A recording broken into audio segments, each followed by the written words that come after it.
Okay. Okay, good evening, everyone. Very nice to see you. Another ROM event by Forum for Leadership and Reconciliation.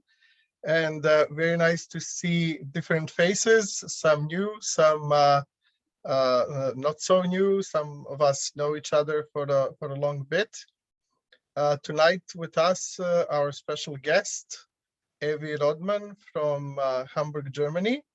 And very soon, actually, Rachel will take over from me. I just want to say that it is my privilege. My name is Bojan. I'm from Serbia. My privilege to be director of this program for the last 2 years. With us, our previous director, Tihomir, for the last 19 years. And even though I myself was part of the program since 2001, but yeah, I don't want to take too much time. You can read on our website, forumlr.org. Follow us on Instagram or Facebook.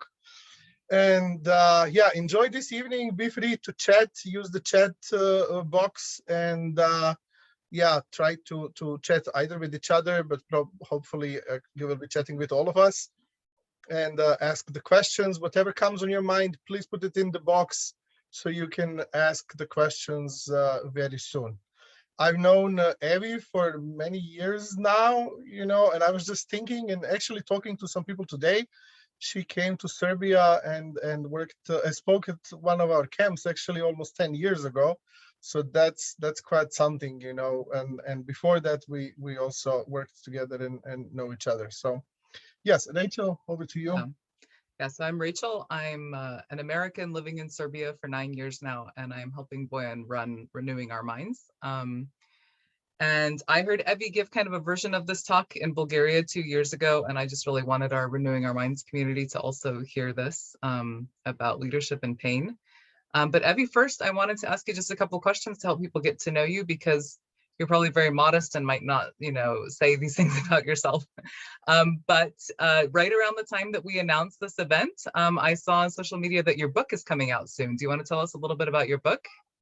Yeah, very happy to. It is sadly only in German, so we'll see if that is going to be translated. That would be a miracle. Not the translation part, to find a publisher. But it's on a topic actually which I'm speaking on tonight, and the translation into English would probably be like failure is wanted. So that is like, desiring to fail. It's okay to fail.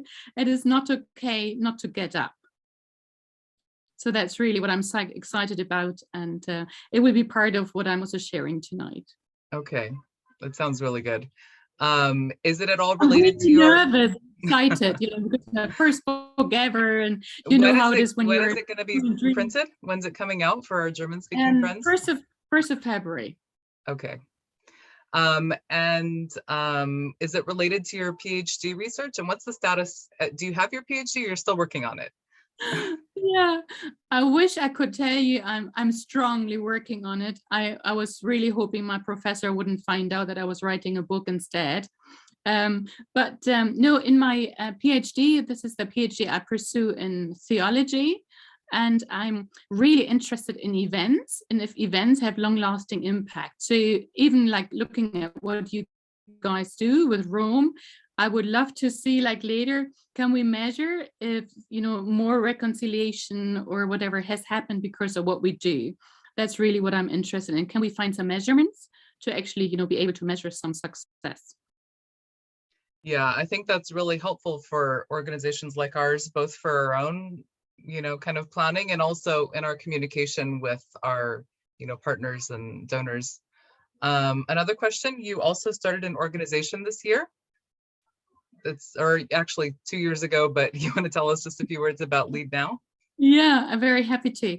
Yeah, this February we sort of were birthed in these COVID-19 times, and I very strongly believe in a young generation and finding your place, you're discovering your potential, and so that's really why we started LeadNow. And I think what is very maybe unique to ours is that instead of just saying we're gonna invest and encourage young leaders, we're saying we do that with young leaders. So on every leadership level, every team level or so, there's always, young leaders shaping this thing. And I'm more the older, the senior, hopefully maybe the wiser one, but it's like pulling it all together. So that's really fun. Yeah. So all of this sounds like a full-time job, leading this organization and writing a book and doing a PhD. Is that, that's your full-time job, right? Yeah, I wish that would be true. Yeah. But actually you work for a big aluminum company, right? Yeah, that's true. In Yeah, your I work spare 4 days. time. Yeah, yeah, sure, it's right. My boss would, I mean, he's very, very kind and very generous, but he would always say to me, "Okay, Evi, are you coming back to relax?" So working at the aluminium to relax and to work there, do a good job, but then the rest of the time is very challenging in leadership. So yeah, but it's cool. I love it. All right, well, thank you. I'm going to stop asking questions and let you just take it from here. So everyone enjoy. Thank you. Thank you so much for having me join you tonight. It's absolutely wonderful to see you all or to read where you're from, your countries. And so if you don't mind, if you can put on your picture, if you're there, it's always nicer for me to see you guys and know if you're still with me or if you have fallen asleep or something, then I will immediately stop talking. But it's absolutely fantastic being with you. And as Bojan and Rachel have said, I got to know them a few years ago. I really, really, really like them a lot. And so it is absolutely privileged doing something together. And just last month, Bojan and I, we were together in England moderating. And so that was a lot of fun serving together at a conference. I just think what a privilege, to have, people, friends all over Europe and beyond. So thank you. So I'm very, very happy to share about something I'm very passionate about. And as Rachel just asked me about the book, tonight the topic is the art of pain in leadership. And so thank you for coming. I'm not sure what your interest is in this topic. You think that maybe sounds really interesting, or you have, no clue. So you're just curious to know, maybe even you there's something in you which even says, I actually feel I can identify with pain. Maybe some of you guys, you're carrying some responsibility somewhere and you're actually thinking, actually, in my experience, actually some of the stuff I've done when I carried responsibility has been really tough or challenging. At least in my own area in life, I have faced my own challenges, and I'm sure Bojan and Rachel and others, we all face challenges as we take on responsibilities. So, but we could just talk about pain and leadership. But actually, I thought if we talk about the art of pain and leadership, it is also something for me very positive in there, saying, okay, what is the art in there in this pain? That pain is not just a negative thing, but actually it can be very positive, or the outcome can be very positive, hopefully. So I'm going to take you a bit on the journey, and I'm going to share my screen. And also in a minute or so, I will also ask you if you have your mobile phone maybe at hand to use scan, because I want to use Slido if I can with you guys. But we'll see, we experiment here a bit together. So let me just start sharing my screen here first. So because I love having pictures with me, that helps me to focus, and also maybe to, I'm a visual learner. So that sometimes it helps me to know where we are at. So the art of pain and leadership. And so let me just start with that. When you think of leadership, maybe it doesn't come immediately to you that it is actually containing lots of pain. But for me, I have now, in my years of experience, I think, man, leadership really means it's like one coin with two sides. It is one side is leadership and the other side of the coin is pain. So we cannot separate. And sometimes I wonder if leaders go through life and have no experience of pain. I think, like, really, have you loved people enough? What is the kind of impact you have? So let me share with you why I come to that understanding. And I think it's like, one coin with two sides. So we cannot have one without the other. This is my strong experience. And as I was reading certain books on that, I'm going to share with you. I love listening to podcasts on leadership. I'm not sure if you have some of your favorite podcasts. if you can take the time and say, what was the last time you learned something about leadership?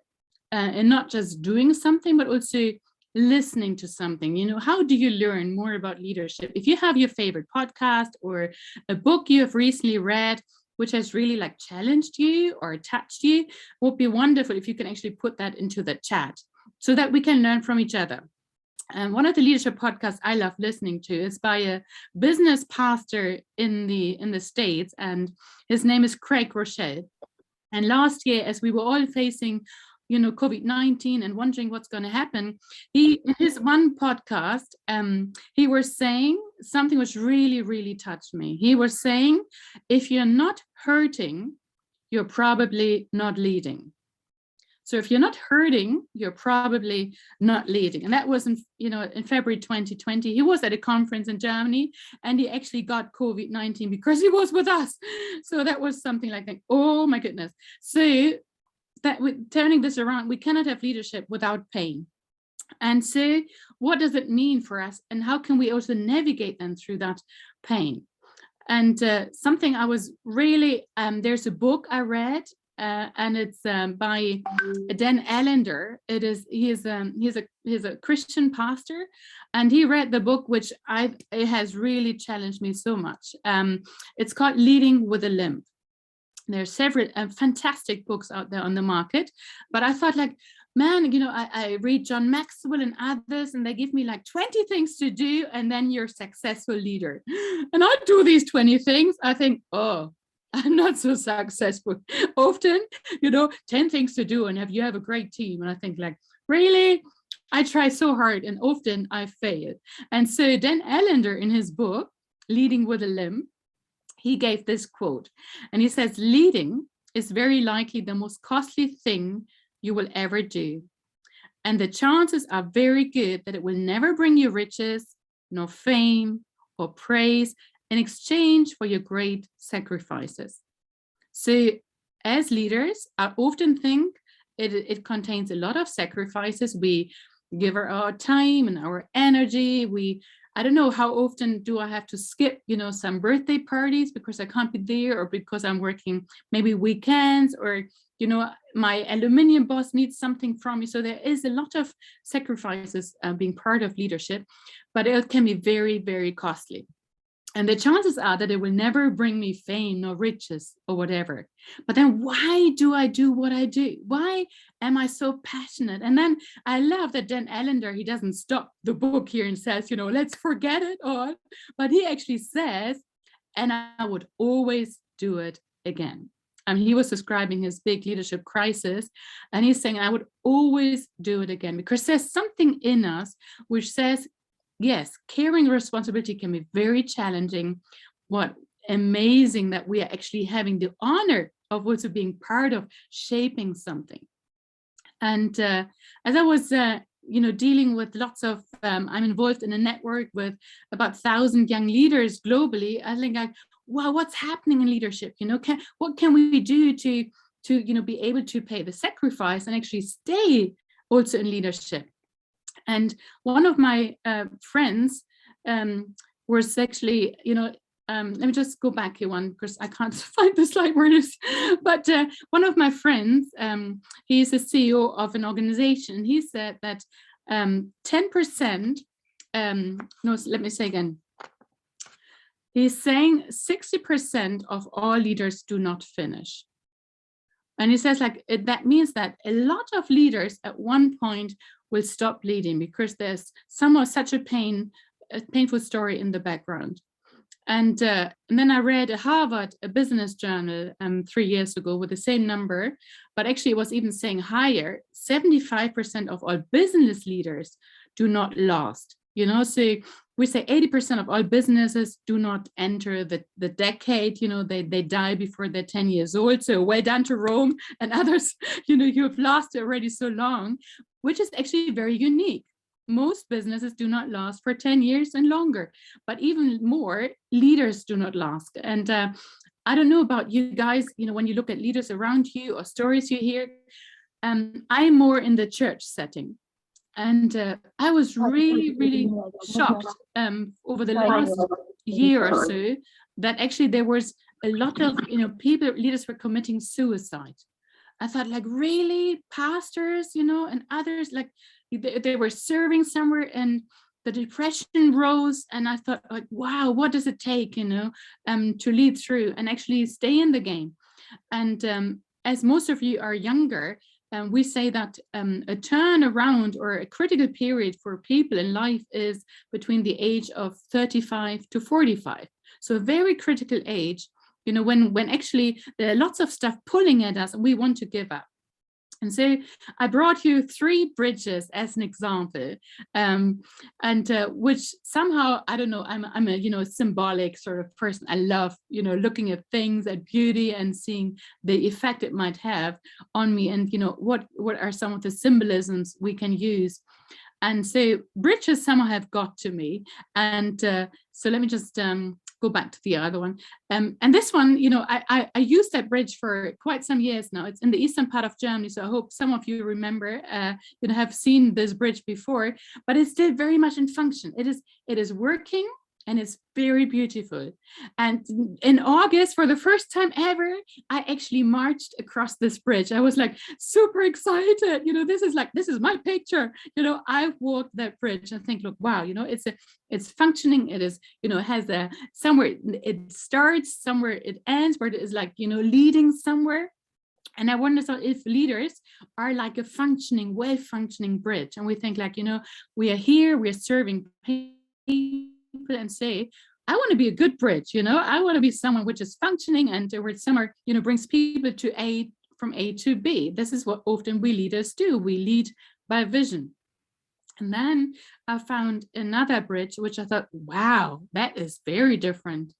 And this is, I don't know if you have ever encountered this bridge, but I thought, what a cool bridge. I mean, maybe not so cool, but when you see that picture, I hope you can clearly see that it is from the Honduras time when they had a very strong typhoon.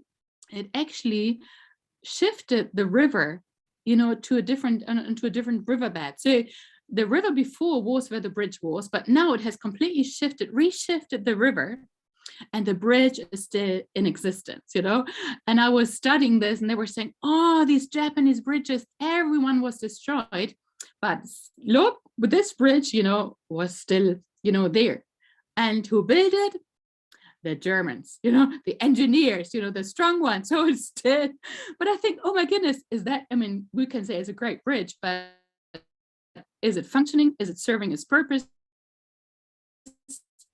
Really not, and so I wonder if I look at leaders, I even look at my own life and I think like, I have invested a lot into my leadership, and do I have an input and an output? Or do I become very self-centered? Or is it just about me in the end? Will I be seen? How many followers have I got? And then the third bridge I brought with me is this one. And you think, oh my goodness, I'm not sure if you can put in the chat, if you have ever encountered such a bridge in your country, I would be very pleased to know. One researcher at a conference, he told me, come on, Evi, this is Germany. And you have like 2,000 of these bridges in your country. I was like, no way. This is just, oh my goodness, And I don't know if Serbia, Croatia, or US, or so if you have these bridges, but when I actually Googled for them, I have quite a few pictures in Germany. So like, sometimes a farmer was miscalculating. And so the motorway is like 500 meters away, and so, sometimes then the farmer didn't give his land, or, there were different things what made a bridge not be in function. So I just gave you 3 examples of wondering sometimes, if you recognize some of that even in yourself sometimes as a leader when you carry responsibility, or have you seen other people where you think, my goodness, they were amazing, they were superstars, and we love them, we follow them. But then sometimes even it just, ends nowhere. So that's really what I'm trying to do with you tonight for a short time, and saying, I don't bring you, I want to bring you a compass, and saying there are some things where I think we need to watch out for, but I'm not bringing you a navigation system. And I'm not telling you this is right or wrong, because I think as adults, we need to find our own way. But can we bring you some tools and saying, this is something I would like to explore grow further. And I was really touched. There's a story in the Old Testament in the Bible, which I thought I'm going to bring with me here tonight. It is from a guy called Jacob. And I'm not sure if you've ever heard of this name. It doesn't matter if you have or not. But I just think, I was fascinated by this guy, because it is the guy, he's a twin, and I'm a twin too, and he's number 2. So that's always very bad for a twin. If you're number 2, I deal with my insecurities, I'm not number 1. Honestly, that has been something that's really hard, because my mom would talk to my twin and say, oh, she's the number 1, so number 1 does this and that. So in this story here, they're twins in the Old Testament, and they're struggling for power. And maybe some of it you might recognize with your siblings even, or with your friends or fellow leaders, and this guy, his name is Jacob, and he comes, he's second born. And in that time, it was a lot about the right, who was the one who was born first. So who was the one who had the power?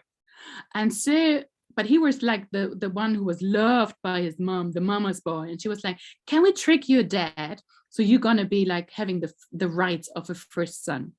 So he cheated on his dad, and he cheated on his twin brother, which I think is like one of the horrible things to do. I mean, I live with my twin sister, so I think, oh my goodness, the consequences are sore, because he wanted so badly to inherit what the first one, should have got. And so they find out, and there's his brother is so mad, and he chases him away. And then through that life circle, later Jacob is actually then also cheated on. His name was then meaning cheater, and in his story it means that people are cheating on him. So I think, oh my goodness, you're not just called a cheater, but even someone, people are cheating on you. He got the wrong wife, and he was in love with one, and he got the sister who he didn't want, So in that story, we read, that he was struggling. He was really scared of meeting his brother, because that was could the brother forgive him? He was so scared. So he said, can I send my slaves first? Can I send my sheep, my flock, everything I've got? Can I just send it in front of me to plead with my brother to forgive me? And as he enters that one place there, where it says, and he put up his tent for the night, and somehow a man appeared to him, which looked like maybe God, like men from God, and they were struggling together the whole night. They were fighting. It sounds maybe hard to understand, but it was like, it's written, they were fighting with each other. And then he would cling onto this man and say, please, you need to help me, please. And so then it says the man of God touched his hip. And so from that day onwards, this guy, Jacob, was limping. And next day there was a reconciliation with his brother, and the family came together. It was a real reconciliation happening, but the experience left a mark on Jacob, and there was a real struggle. So, and I wonder, some of the stuff we have experienced in life, what kind of mark do they leave on us? And I often think, actually, you can't see that I'm limping in my leadership sometimes, but I feel the scars on me. I feel there have been experiences where I've really struggled so much, and I think, oh my goodness, life has sometimes been very, very challenging. And I just want to, get out my, if I can, share my screen, and would love you, if you can, actually to do a little Slido here and answer that one question if we can. So let me put this out here again. Let me just, I think I need to stop my one screen and then leave the other. So let me just, I think I'm messing up here, and I'm coming back to the screen. So if you're there, it would be wonderful if you can actually get your mobile out, and could you please scan that QR code? If you have, maybe you're already familiar with that Slido, that you can just go onto, you can just scan the QR code, and it immediately brings you to that page. So I would love you to answer, what do you see as great obstacles for leaders? If there's something there where you think, oh man, this is really something I have seen maybe even experienced myself. Where you think these are main obstacles for leaders? What is that you think has really made it so hard for people to communicate? Maybe with you, or you've experienced that with others. You feel maybe you are like Jacob, that you're somewhat limping. There's something which has happened on you. So as you're just doing that, it's wonderful. So we see the first answers here. Some of it, lack of balance or boundaries. Absolutely. Pride is one thing. Yeah, loneliness. Absolutely. Jealousy. Often find, that as people, we don't like others to be successful. We find it very hard. Why would Evi need to write a book? I wanted to write a book for 10 years and no one asked me, So sometimes it's very hard for people to rejoice with each other. Fear of vulnerability. Absolutely. I think, leading with integrity is important, and actually to share with you share about your limping, but then who will listen to your limping? When I share, my book, I look at my book and I think like, okay, it says, failures wanted. There's something in me which is a bit scared and thinking, next time when they buy the book, will they look at me and think, oh, that's the one who failed and who messed up in life? I think, oh yeah, that sucks, but I need to deal with my insecurity here, or, communication can be an issue, or fear. Absolutely. So thank you very much for putting this out there, because I think these are all very valid obstacles for leaders. And there is the various surveys you can read upon on the internet. And I just want to share with you tonight just 6 struggles. Actually, some of them already are mentioned here. What can be some of the failures we experience as leaders? And when we are aware of these things, can we also then later actually experience that, there's something we can deal with here. So let me go back to my screen here. So thank you. That was the sharing from you. And so I'm happy to do a screenshot later, just that we keep some of your fantastic answers here. So 6 universal leadership challenges, and I'm just going to race you through in that some of the hurdles which I see. And I would love for you, if you wanted to, continue writing in the chat box, maybe some of your favorite tools in leadership, which you have used so far. Because I was wondering what makes leaders fail. And also, I had a leadership crisis 5 years ago, and it was so hard. Would I get up? Would I stumble through life now? And how would life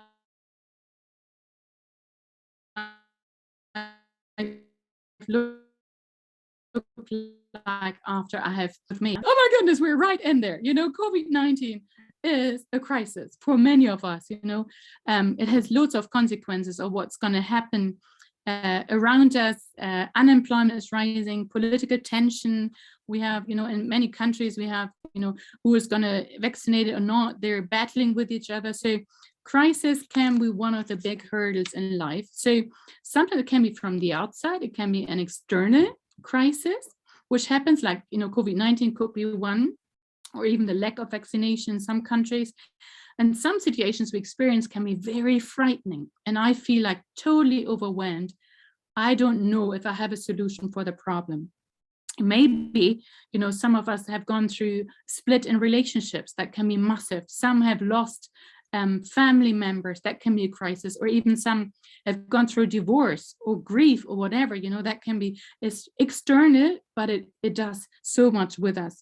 So a crisis can lead to a total ruin, a total belly flopper, as some say in English, whereas that it's a real tension for us to deal with that. And then I think some of us, some of you are moms and leaders and juggling all the various things, some of you are dads and in business and trying very hard in non-profit areas. So it can be lots of challenges. And then a crisis can also happen internally, where you somehow experience something, with this pride, jealousy you were mentioning, where something happens within us. And somehow there can be a point where you think, my purpose is gone. I don't know anymore what I'm made for. What am I on earth for? And so some that can be very, very challenging. Also with faith, how does my faith work? What kind of faith have I got? What is the foundation for it?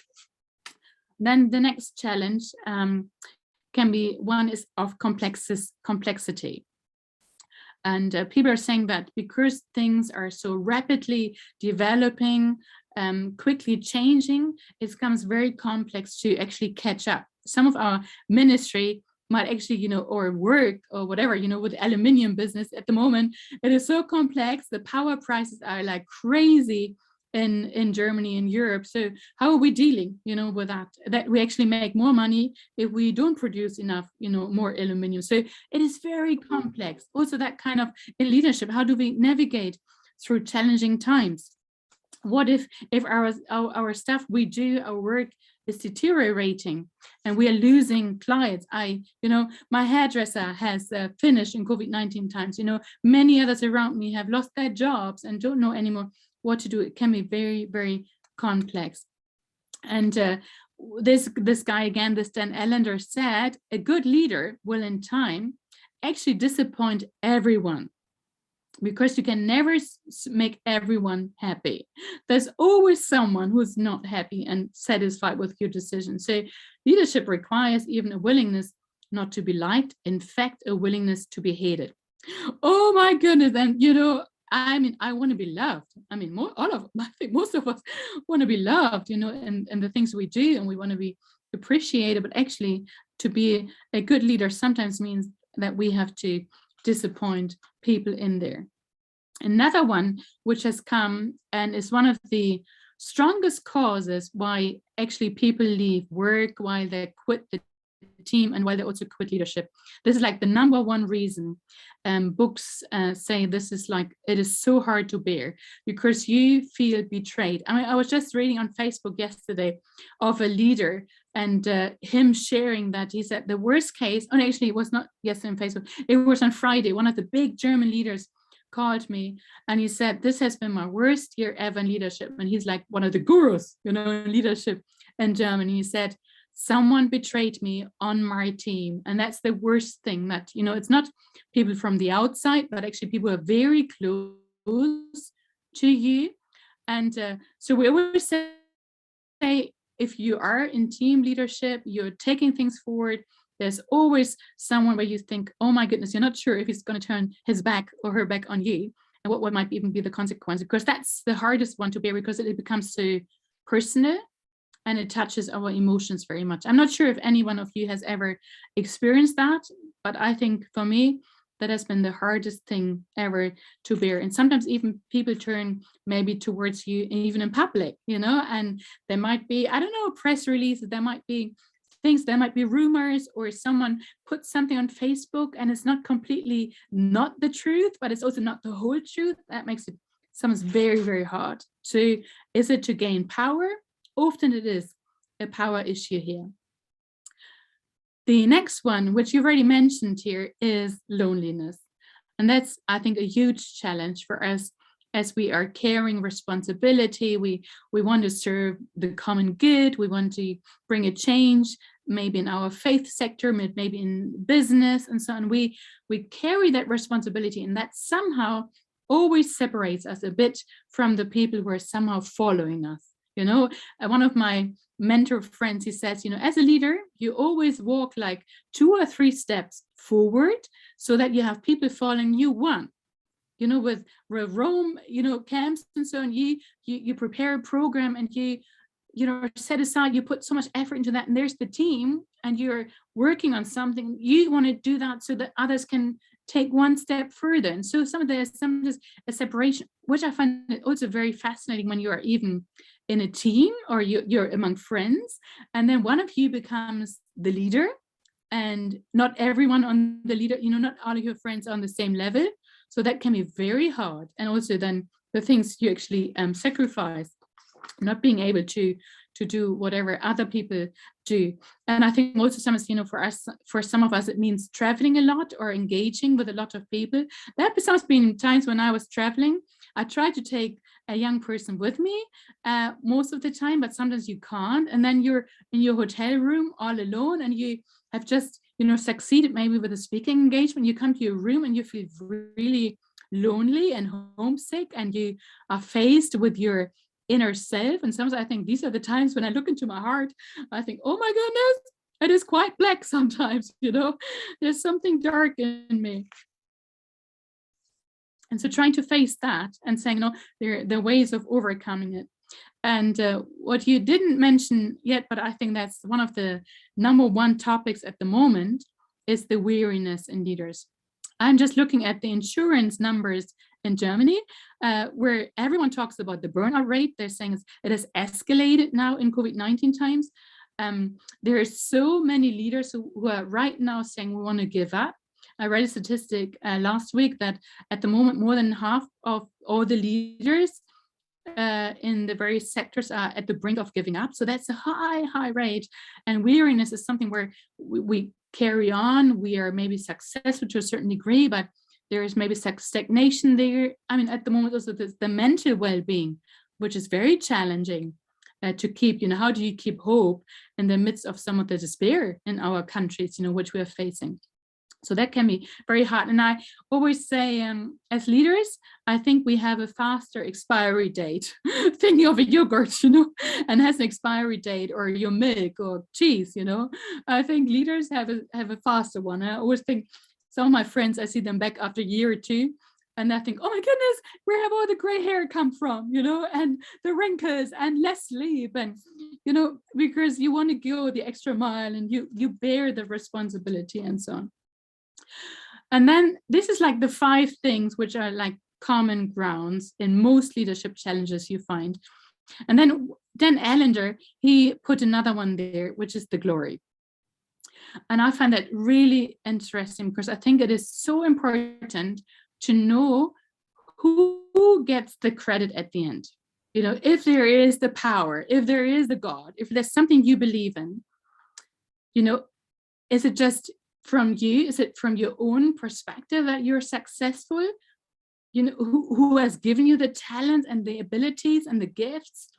Is it just all about you? Then it becomes maybe very egocentric, or it's just about you. And then how do you care for others? How do you put other people first? Who gives you the extra energy to go the extra mile? Or even when I think, I've messed up, even today, I felt so bad. I was in my book, I was mentioning an author and have an interview with him, and somehow it slipped off checking the interview with him. So today, as the book is in print, he was coming back to me and saying, Evi, where's the interview? I want to make sure it's according to my understanding. And he's very famous. And I'm sweating. I mean, you can just imagine, I'm just out of my mind. I think, oh my goodness, I'm glad he's in Switzerland, so he can't reach me, but oh my goodness, I just feel so bad for about 2 hours. And I sent him the book and said, it's too late, I'm so sorry, I messed up. I mean, luckily my book is called Messed Up, think, okay, I'm living my book. But oh my goodness, then he later was like, okay, you're fine. Some stuff is not correct about me as a person, but the content is great. Oh my goodness, I was just dying for 2 hours. I thought, I'm going to teach a webinar tonight. I've just messed up, Whereas that kind of, can I forgive myself? Can I go through life and actually say, it is actually okay to mess up sometimes? And to say, for me, it is, my faith in God and saying, God, please just give me the extra help I need today. That to also be kind to myself and say, it is actually okay to make mistakes, because I tried so hard. I wanted to give my best, but my best is not always the best. It is not always good enough. And so maybe some of the things I was mentioning tonight, you think, actually, I'm struggling with some of these, and maybe you think like, I want to talk with someone, then I just think, please do it. Let's not carry our wounds so long that they're not turning into scars. I think it is fine to have our wounds and scars, but let not, I don't know what you call that, the liquid in your scars, let it heal properly and not go into all the wounds constantly. And I think that's super important for us to know, what is our identity? What am I basing my foundation on? Because if my identity is stable, and for me, I say, I'm defined by God, then it is less critical what other people think of me. Yes, there are moments I struggle, like today, I struggled for these 2 hours, but I think, no, it's okay to mess up, and to ask for forgiveness.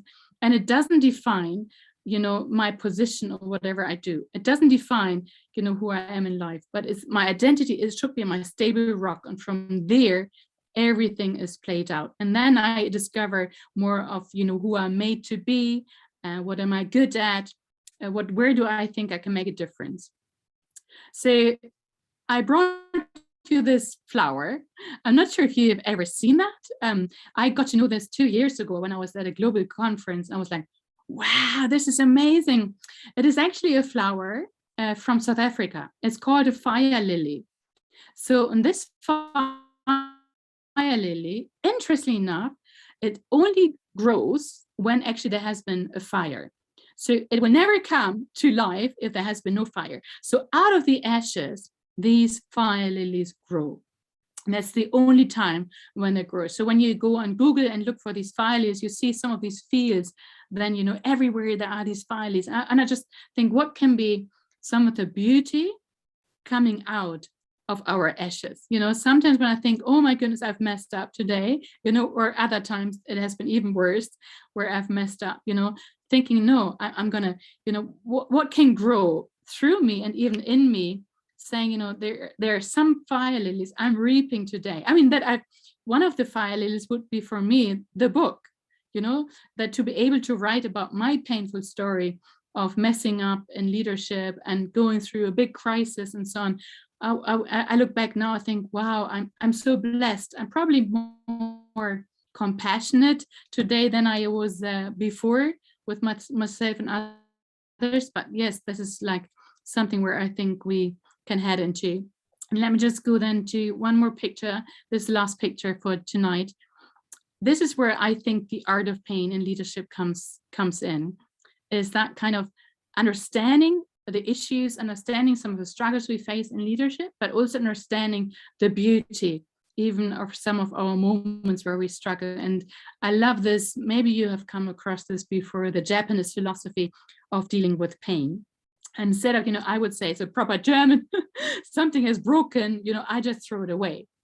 But for me, I love it because in the Japanese philosophy, you mend this pottery and you don't just mend it with glue, but you mend it with gold.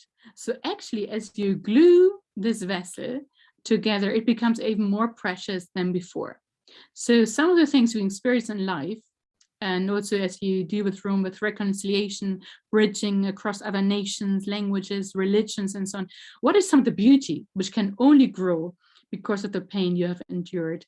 And I pray and wish for all of us here that we can reap some of the broken pottery and see that it's somehow coming back together and it's going to be glued and makes you even more precious than before. So thank you very much for giving me the opportunity to share.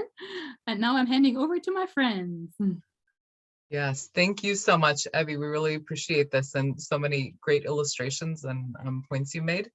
I want to ask if anyone has any questions, and just to get things started quickly without losing any time so we can end promptly.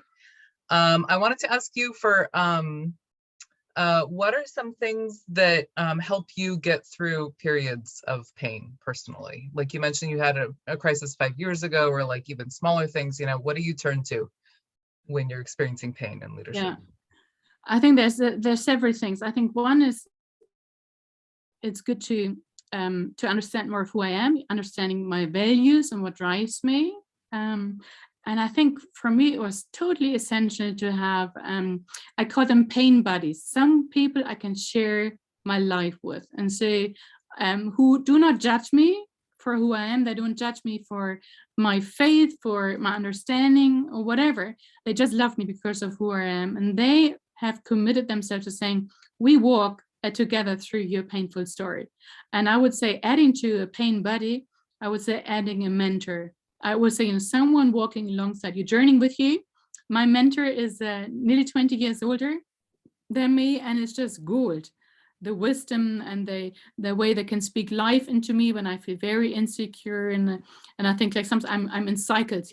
I go back to the old wound and think, okay, I can't get it done, and then having these people speak life into me, and also someone's kicking my butt has made a huge difference to stop my own pity party.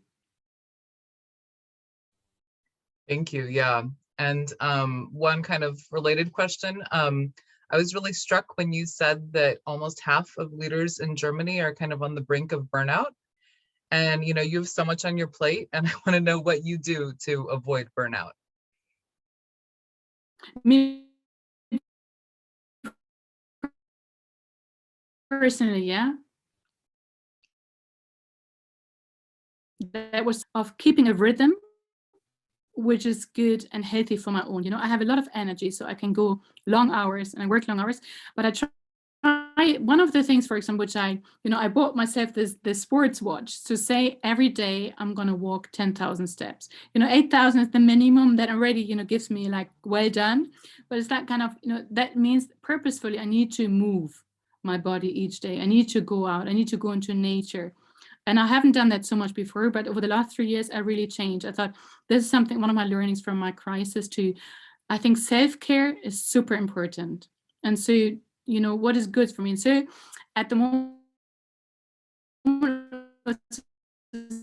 self-care, so 75 minutes of pure pain, but I walk better afterwards. I sit up straight, that kind of, this is pretty.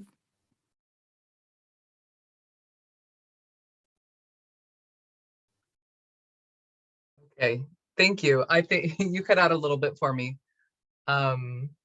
Hopefully I'm not frozen now for everyone else. Can everyone hear me? Okay, sorry. Yeah? Yeah. Am I back? Yeah. Okay, good. Yeah, I wanted to say that you walk sometimes for a lot more than 75 minutes. I see these posts about like your 37-kilometer hike. Yeah, you're quite impressive. I wanted to see if anyone else has any questions. We have time for a couple more. You can feel free to unmute yourselves and just ask directly if you're, not shy, or write it in the chat.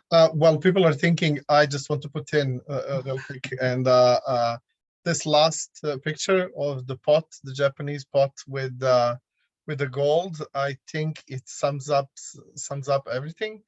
You didn't only bring the problems in, but actually that even broken thing can be mended and with a better value and the thing. So yeah.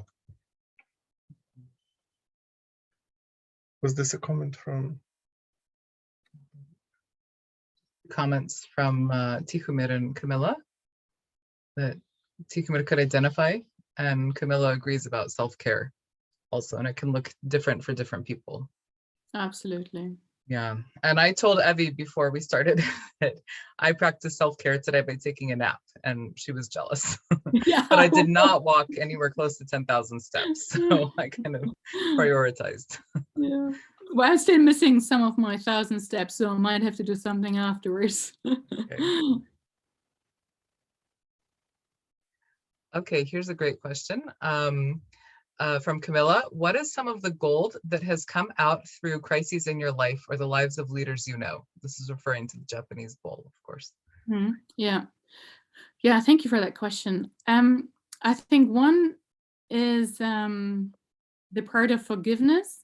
I mean, seeking forgiveness and giving forgiveness to people who have hurt me. I think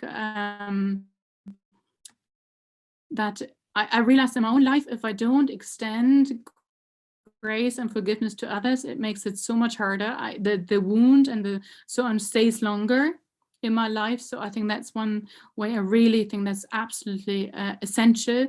Another thing I think is, as I thought maybe sharing about my weaknesses and wounds will be putting people off, and maybe it has for some, but actually it has paved the way for, I don't know, hundreds of leaders have contacted me, no matter what, faith and whatever they do, because they wanted someone to identify with their pain. So I think it has helped me to be much more open and to be more integer maybe about, that it's actually okay to fail. And actually the more I share about it, actually the more people come to me and say, actually, I have really messed up. Can you help me? Or how, I think the identification, and also I think the compassion for people, to be less hard on myself and also be less hard on others. I think I'm less judgmental you know, in the past I would thought like, come on guys, we just need to get going here, you know, move your butt.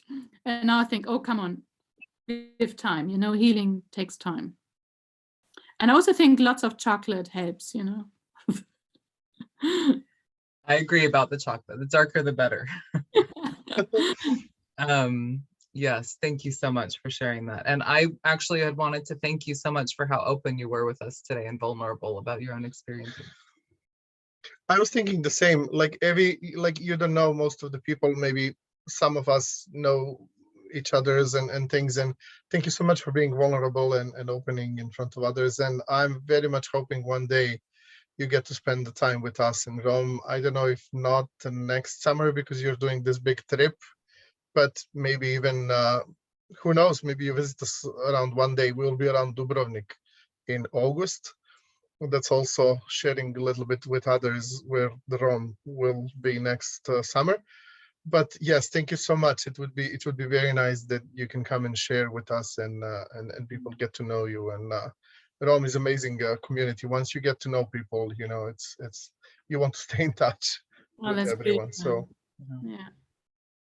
So I'm going to go ahead and now and say thank you and turn off the recording. And then if people want to stay for, you know, 5 more minutes and talk, they can. But I'm going to go ahead and say a big thank you, Evi, for your time and for your vulnerability. And we look forward to hearing from you again soon, hopefully.